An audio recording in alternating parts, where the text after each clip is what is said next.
Hello everyone and welcome to iExamB. So in this video we are going to discuss some more important questions related to NABARD and this is the part 3 of the video. If you haven't watched part 2 and part 1, please go into the description and check for the links of part 1 and part 2. So I'll tell you for all those who have come to the video for the first time, in video series में हम 50 important questions को target कर रहे हैं जो कि examination point of view से काफी इंपॉर्टेंट हैं। ये सारे के सारे क्वेश्चन डिफरेंट पर्सपेक्टिव से बनाए गए हैं जिससे आपके डिफरेंट एरियाज को रिवाइज होने का मौका मिलता है। सो ये काफी इंपॉर्टेंट है। The next thing that I want to tell you guys is like इस वीडियो में आपको एक पेन एंड पेपर लेके बैठना है और आपको हर एक क्वेश्चन के अगेंस्ट आपका जो करेक्ट आंसर जो आपको लगता है वो मार्क करना है। उसके बाद हर एक क्वेश्चन के एंड में I will show you the correct answer. You have to match your answer with the answer that I have given to you और आपको वो आंसर को मैच करके चेक करना है कि आपका आंसर सही है या गलत। अगर आपका आंसर सही है तो आपको अपने उस क्वेश्चन के लिए +1 मार्क्स एलोकेट करना है खुद को, और अगर उस क्वेश्चन को आप नहीं सही कर पाए हैं तो आपको उस क्वेश्चन में खुद को 0 मार्क्स एलोकेट करना है। ऐसे करते करते एंड ऑफ द वीडियो में आपको मुझे कमेंट सेक्शन में बताना है कि आपने आउट ऑफ 20 कितने मार्क्स अचीव किए। So do comment in the comment section that how much marks you gain and then we'll try to help you in the areas where you are actually weak.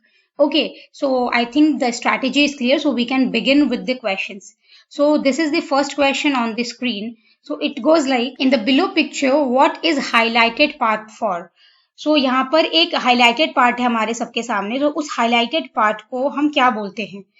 ये highlighted part हमारा ये है जो red coloured box में है। सो इसको हम क्या बोलते हैं ये आपको बताना है। सो इधर it is quick access tool bar, menu bar, title bar, task bar और ribbon.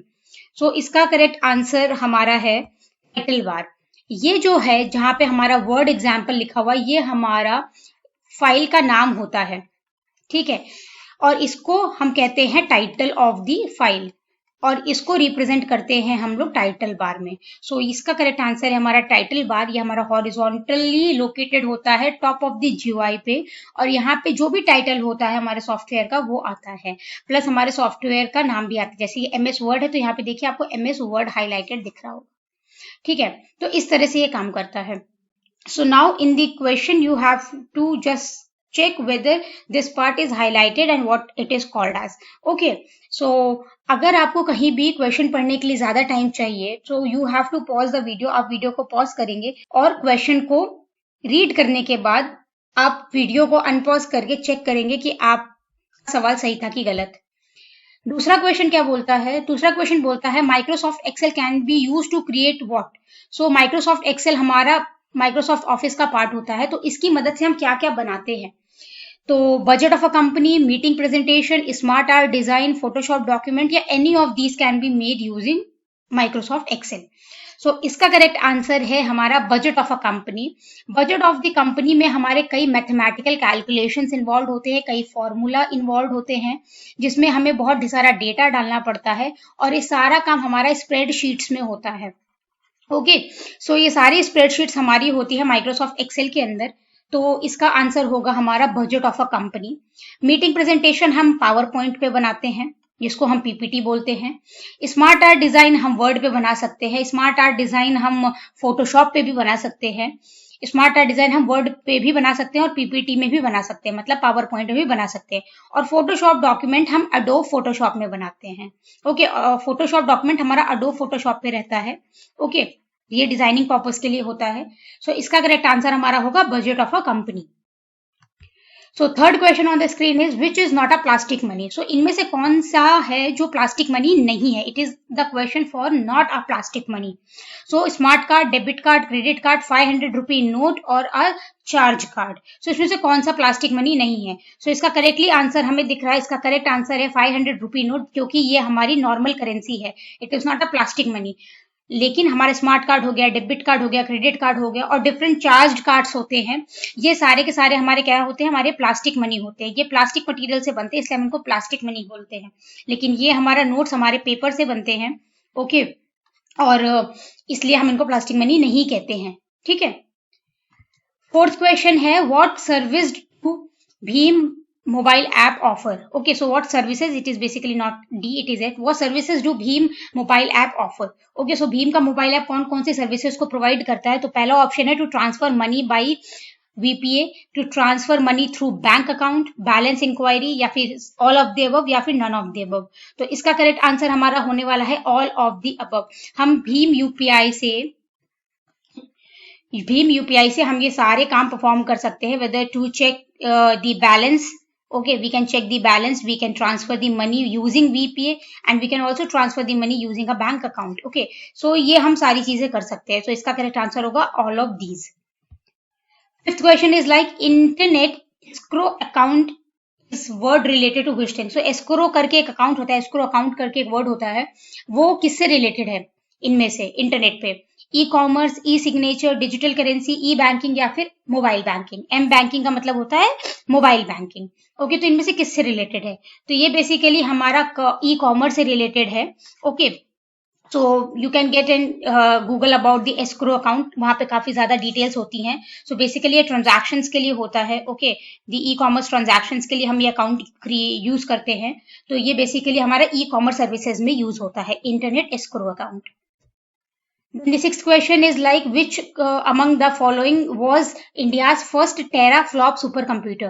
So India's first supercomputer नहीं, but India's first teraflop supercomputer इनमें से कौन है. So ये basically हमारा read out question है. इसका अगर आंसर आपको पता है तो पता है, नहीं पता है तो नहीं पता है. तो basically it is Param Padma, which is the India's first teraflop supercomputer. Okay, so this is a theoretical question. Seventh question is like control plus home button combination will give you which of these. Okay, so ये combination जब भी हम press करते हैं तो हमारे साथ क्या होता है, whether we will be redirected towards the start of the page, to the end of the page, or to the middle of the page, या फिर both 1 and 2 और both 1 and 3. So इसका clear cut option हमारा 1 होता है, जो कि हमें होता है start of the page. Okay, so control plus home combination को जब भी आप press करते हैं तो you go to the start of the page. Now in the comment section tell me if I want to go at the end of the page, which combination I have to use. Okay, so just mention in the comment section that if I want to go to the end of the page, which combination should I choose for. Okay, then coming to the eighth question, caps lock and num lock keys are called as which of these. So caps lock और num lock की एक special तरह की keys होती है हमारे keyboard पे, उनको हम स्पेशल क्या नाम देते हैं.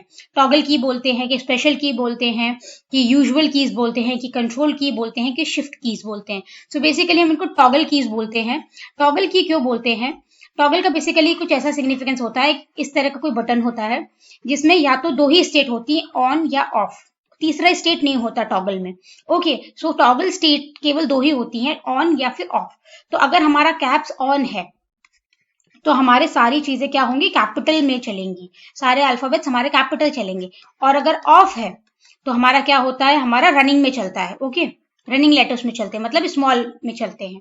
सो हमें कैप्स को ऑन ऑफ करने के लिए, मतलब कैपिटल लेटर में अगर टाइपिंग करना है या फिर रनिंग लेटर में टाइपिंग करना है, इसको जस्ट हम कैप्स लॉक को एक बार प्रेस करके कर सकते हैं कि कैपिटल में हो गया, एक बार दोबारा प्रेस किया तो वो रनिंग में हो गया. तो क्या हो रहा है, ये टॉगल कर रहा है, ऑन और ऑफ के बीच में टॉगल कर रहा है. नम लॉक जो की है उसको अगर आपने एक बार प्रेस किया तो आपका नंबर पैड जो होता है की पैड पे वो लॉक हो जाता है, फिर एक और बार आप उसको प्रेस करते हैं तो वो अनलॉक हो जाता है. तो कैसे स्टेट्स है ये, ऑन और ऑफ की दो स्टेट्स हैं, इस वजह से हम इनको क्या कहते हैं, toggle keys. Coming to the next question, it is like in half duplex mode data is transferred in both direction but one at a time.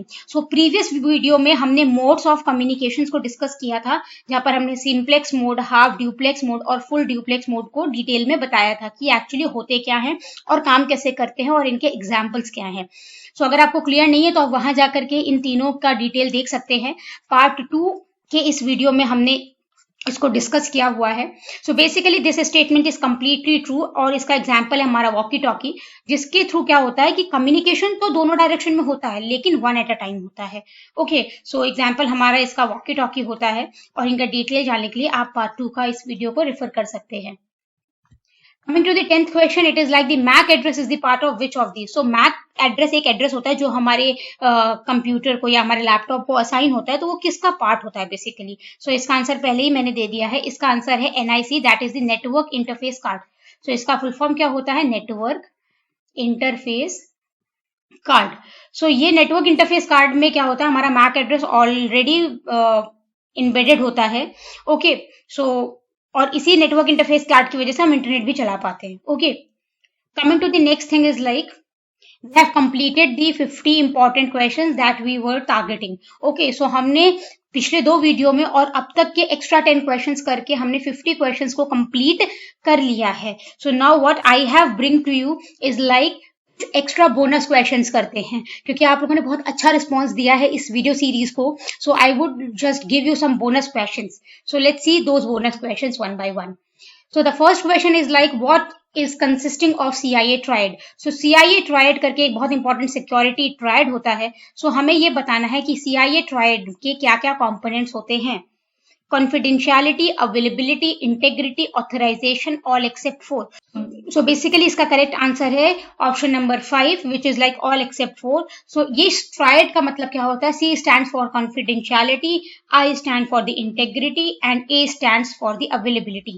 confidentiality का मतलब ये होता है कि केवल ऑथराइज्ड यूजर को ही, इसका मतलब है कि जो इंफॉर्मेशन कॉन्फिडेंशियल है वो केवल कॉन्फिडेंशियल तरीके से ही शेयर होनी चाहिए, अनऑथराइज्ड पर्सन के पास हमारी डेटा नहीं जानी चाहिए। इंटेग्रिटी का मतलब होता है कि सिस्टम शुड बी इंटीग्रल, जो भी आपकी इंफॉर्मेशन है वो गलत नहीं होनी चाहिए, इंटेग्रिटी होनी चाहिए आपके सिस्टम और आपके डेटा और आपके इंफॉर्मेशन की।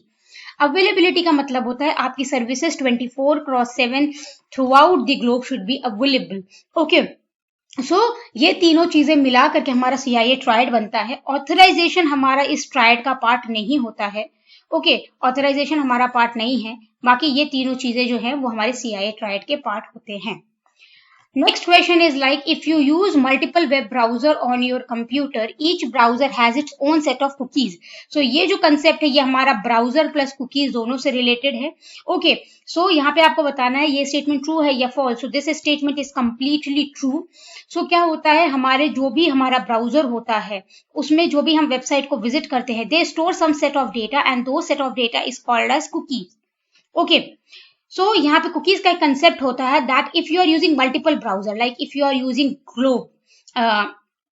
If you are using Chrome, same time आप यूज कर रहे हैं मान लीजिए मोजिला, ओके, उसी के साथ आप यूज कर रहे हैं इंटरनेट एक्सप्लोरर, तो मान लीजिए आप डिफरेंट वेब ब्राउजर यूज करते हो, उनमें डिफरेंट साइट्स पे लॉग इन करते हो और वो साइट्स आपको कुछ कुकीज इंस्टॉल करती हैं, मतलब कुछ कुकीज सेव करती हैं आपके ब्राउजर में फॉर योर आइडेंटिफिकेशन या for their ease to identify the user. Okay, so ये बोल रहा है कि अगर मल्टीपल वेब ब्राउजर यूज करते हैं कंप्यूटर में तो क्या हर एक ब्राउजर के पास अपनी ओन सेट ऑफ कुकीज होती है? तो it is completely yes. If you visit iexambi.com from Google, if you visit iexambi.com from Mozilla, the set of cookies that will be saved on Google and Mozilla will be independent to each other. Okay, यहाँ पे अलग होगा, यहाँ पे अलग होगा। तो अगर Google से आप अपनी कुकीज डिलीट कर देते हैं और सेम साइट को अगर आपने Mozilla से भी देख रखा है, ठीक है, तो मोजिला से डिलीट नहीं होंगी उसकी कुकीज, आपकी इधर से डिलीट होंगी और आपस में ये गूगल और मोजिला एक दूसरे की कुकीज को भी नहीं देख सकते हैं। ठीक है, तो ये कुकीज का कंसेप्ट है। तो अगर आपको कुकीज का और कंसेप्ट जानना है तो हमारे पास एक ब्राउजर एंड कुकीज का वीडियो है हमारी साइट पे एंड हमारे यूट्यूब चैनल पे, you can go and visit that for better understanding of cookies and browser. Next question in the line is geometric arrangement.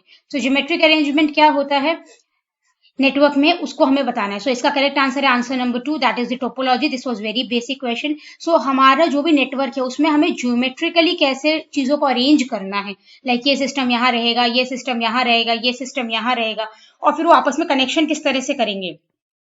Okay, system से हमारे वो systems किस तरह से कनेक्ट होंगे, या तो वो स्टार में कनेक्ट होंगे या फिर वो एक बस टोपोलॉजी में कनेक्ट होंगे, वो कैसे कनेक्ट होंगे, तो उसका जो आइडेंटिफिकेशन होता है उसको हम बोलते हैं टोपोलॉजी। नेटवर्क टोपोलॉजी से ही हम ज्योमेट्रिक अरेंजमेंट करते हैं नेटवर्क पे। Coming to the 14th question, it is like which of the following generation uses the vacuum tube? So ये बहुत ही इंपॉर्टेंट एंड थ्योरेटिकल क्वेश्चन है।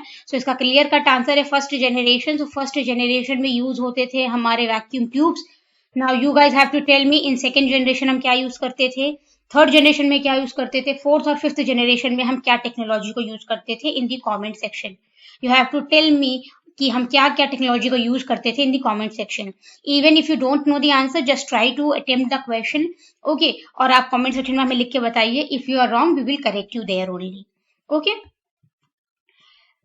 15th क्वेश्चन बोलता है website is a collection of which of this. So website में हमारे बहुत ढेर सारे कंपोनेंट्स होते हैं। सो वेबसाइट में क्या क्या चीजें होती हैं, कलेक्शन किस किस चीज का मिलकर वेबसाइट बनती है वो बताना है। वेब पेजेस होते हैं, ग्राफिक फाइल्स होती हैं, ऑडियो वीडियो फाइल्स होती हैं, HTML SS कंटेंट होता है। Perfect. So it is all of the perfect, so it is all of the above. So हमारा करेक्ट आंसर है answer 5, that is all of the above. सब हमारे web page में ये सारी चीजें हो सकती है। सो website can be the collection of all of these. Next question is like which of the following uses light as the mode of transmission? This is very good question. आजकल हमारे पास light as the mode of transmission है कौन सी technology में? So it is the optical fiber for the answer, and optical fiber ऐसी technology है जिसमें light को use करते हैं for the mode of transmission, and it is most fastest what we have till now. Okay, and this is very very very important question from the perspective of the transmissions of the data. Next question is like what is the output, which is the output device. Okay, so ये सारे devices में कौन सा output device है? So all except 2 is the correct answer, that is the answer number 5, क्योंकि keyboard से हम input देते हैं, बाकी सब पे हमें आउटपुट मिलता है। Okay, which of the following is called as the electronic signature. So electronic signature इनमें से कौन सा है जिसको हम इलेक्ट्रॉनिक सिग्नेचर बोलते हैं? So definitely the answer is going to be digital signature. Digital signatures को ही हम इलेक्ट्रॉनिक सिग्नेचर्स बोलते हैं, और इनका काम होता है to authenticate the user. Okay, so digital signature is as equivalent to signing a piece of paper in a hand manual manner. Okay, हम manual manner से जिस तरह से एक पेपर को साइन करते हैं, सिमिलरली हम जो हमारे जो डॉक्यूमेंट्स होते हैं जो कि इलेक्ट्रॉनिक मोड में होते हैं उनको हम डिजिटली साइन करते हैं। So that are equivalent. Okay, these are considered equivalent, and this is to just gain the like authentication, plus also to make sure that the person has accepted everything which is written onto the contract or the piece of paper.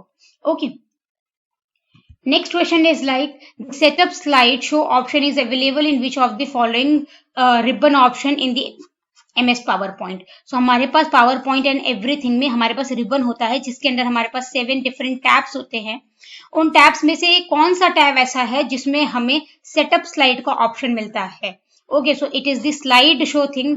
Okay, जहां पे हमें ये option मिलता है, नाम से clear हो रहा है सेटअप स्लाइड है, स्लाइड शो में ही मिलेगा। Okay, Then the next question is like what does GUID stand for? So GUID का फुल फॉर्म क्या होता है? So इसका करेक्ट आंसर है हमारा option number 2, that is globally unique identifier.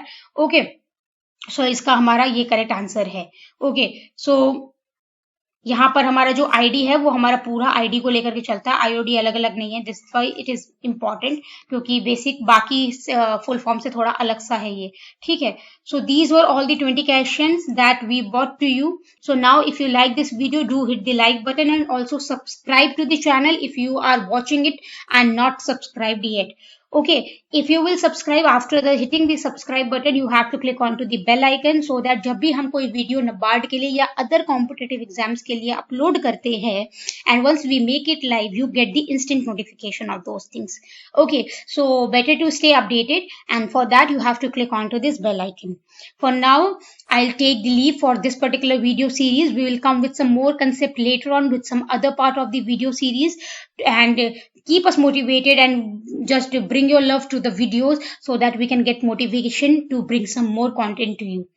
Okay guys, do prepare well for the examination and all the best.